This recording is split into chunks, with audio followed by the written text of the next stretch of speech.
So in this video, we're going to talk about the volume knob on your guitar.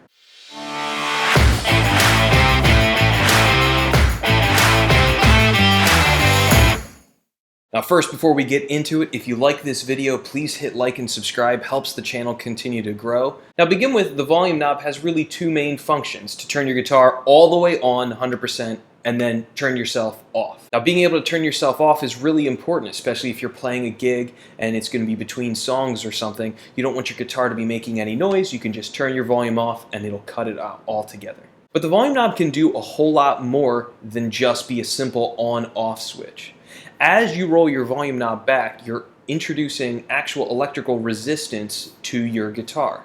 So don't think of it as like a digital iPhone, iPod volume control. As you roll it back, it's going to affect the way that your guitar is now functioning or working with either your overdrive or your amp. And you can get some very specific tones with the volume knob rolled back slightly that you really can't get just by lowering the amount of gain on the amp.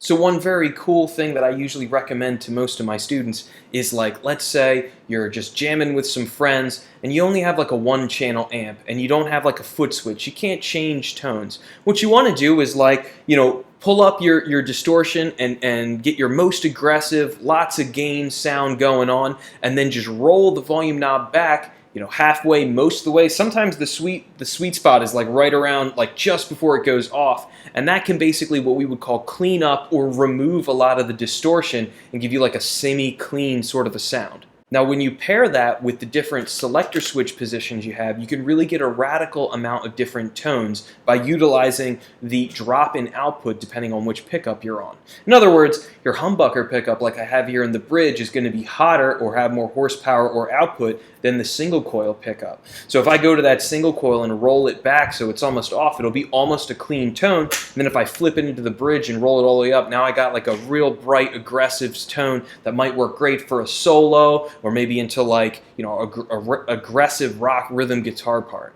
So taking the time to really get to know your instrument and understand what the different controls on the guitar can do is really powerful and really important. Remember, a good starting point is just keep your volume knob and tone knob turned up all the way and just start to experiment with the different tones you can get with your selector switch. And then from there, start to experiment. Roll your volume knob back a little bit and go through those different settings. Play through your favorite lick or riff and see how it's affecting the sound of the guitar. Over time, you'll start to be able to recognize what those tones sound like on your favorite recordings. And that's going to make you a more rounded and more polished guitar player.